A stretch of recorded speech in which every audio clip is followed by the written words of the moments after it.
17 days na lang, eleksyon 2025 na. Pero nasa 6 na milyong opisyal ng balota ang hindi magagamit sa botohan.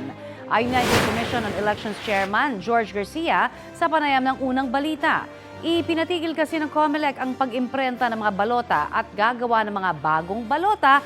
Alinsunod po yan sa temporary restraining order ng Supreme Court tungkol sa desisyon ng COMELEC na i-disqualify o ideklarang nuisance ang ilang aspirant.